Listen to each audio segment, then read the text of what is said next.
Was it a great decision to carry this lens on an African safari, or did I made a blunder? Sambo, Sambo Bwana, Habari Yani, Suri Sana, Wageni, Makaribisho, Kenya yetu, Hakuna Matata. I'm talking about Tamron's 35 to 150 millimeter f2 to 2.8 lens. Now this lens is not only having an unconventional or an untraditional type of focal range, which is ranging from subnormal, that is 35 millimeter, to telephoto 150 millimeter, but it also has unusual type of aperture. It is f2 to 2.8. That means at 35 millimeter it will act as f2, and at 30 and 150 millimeter it will act as 2.8.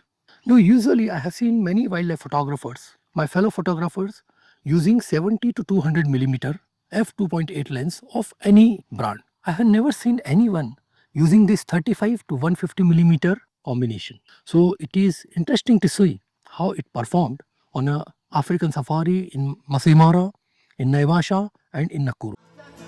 Kenya nchi nzuri, hakuna matata. Kenya nchi nzuri, hakuna matata. Wageni karibuni, hakuna matata. Wageni karibuni, hakuna matata. Zebra River, hakuna matata. Zebra River, hakuna matata. Masai Mara, hakuna matata. Masai Mara, hakuna matata. Right now I am in Masai Mara. This is my last day here. Tomorrow we are flying to India, and after perusal of all the images and videos taken with this lens, I will give you my review. It will help you in making a decision whether to buy this lens or not. As usual, it is not a technical review, but it is my personal experience of using this lens on an African safari. Matata. Kenya nchi nzuri, hakuna matata. Wageni karibuni, hakuna matata. Wageni karibuni, hakuna matata. Oh, hakuna matata. Hakuna matata. Zebra River, hakuna matata. I am back to India. After scrutinizing all the images and videos shot with this lens, I am putting my honest review in front of you. On this safari, I decided to challenge myself. Instead of carrying a traditional 70 to 200 millimeter lens, which I usually carry on my African safari, this time, instead of that, I carried this unconventional lens which many wildlife photographers are not using. Let me tell you what I liked about this lens and what I specifically did not like. I used this lens with two cameras, Nikon Z9 and Nikon Z50. Z9 is a full frame camera, so I got an advantage of 35 millimeter wide angle lens. When I used it with Z50, I got more reach. The effective focal length was 52 millimeter to 225 millimeter because of this crop factor. This lens has been established as a versatile lens for portrait and travel photography.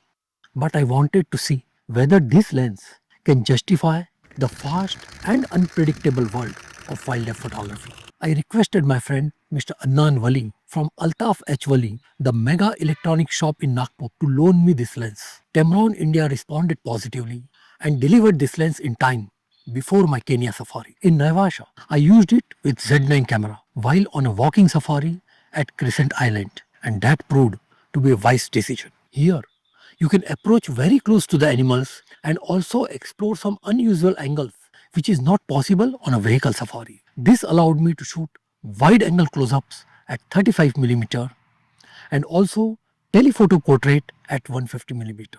The wide open aperture and proximity to subject gave me that impressive background separation at both 35 and 150 millimeter.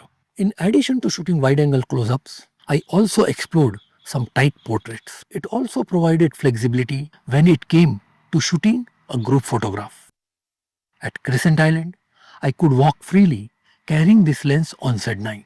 Weight of the lens is around 1.5 kg and total weight with camera must be around 3 kilograms, and that was not too heavy for me on this nearly 5-kilometer walk. For walking safari, this focal length seems to be perfect. In Nakuru, I became more adventurous. Here, I used it with Z50. It was a vehicle-based safari in Nakuru and gave me a bit more reach. It was perfect to get some environmental portraits.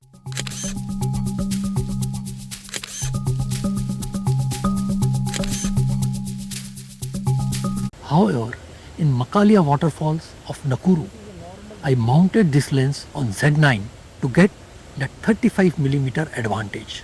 This advantage proved useful and I got varied effect of waterfall using various camera parameters.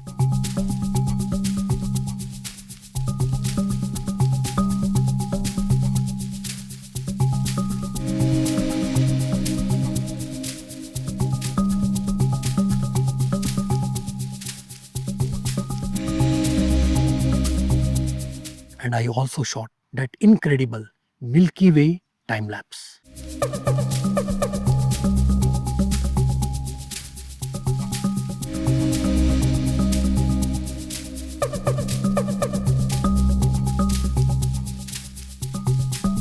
Are you wondering how I got that Milky Way effect on a time-lapse video? Let me know in the comment if you want me to prepare a full video on waterfall photography. And then we were in Masai Mara, the land of big cats.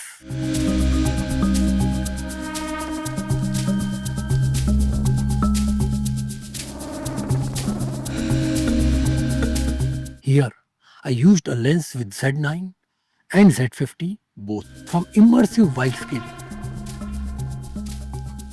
to the environment portrait, this lens proved handy. Videos were up to the mark.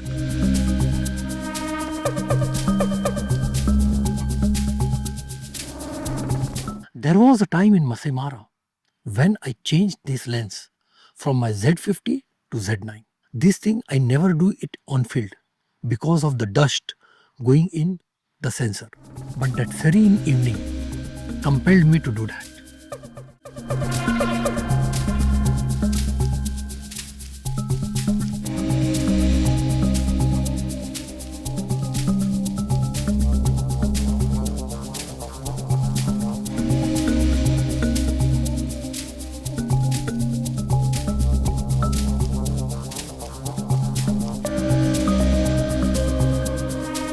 I got some incredible images of elephants with the fire and the rain.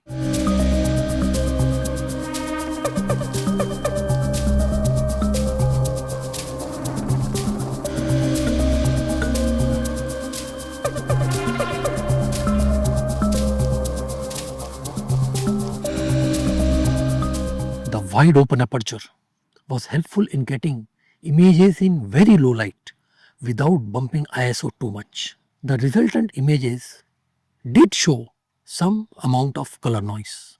Remember, grains or noise in the image is not only due to high ISO, but that high ISO coupled with slow shutter speed would produce that long exposure noise. I loved the versatility of this zoom range. Plus, wide aperture also proved useful in many cases.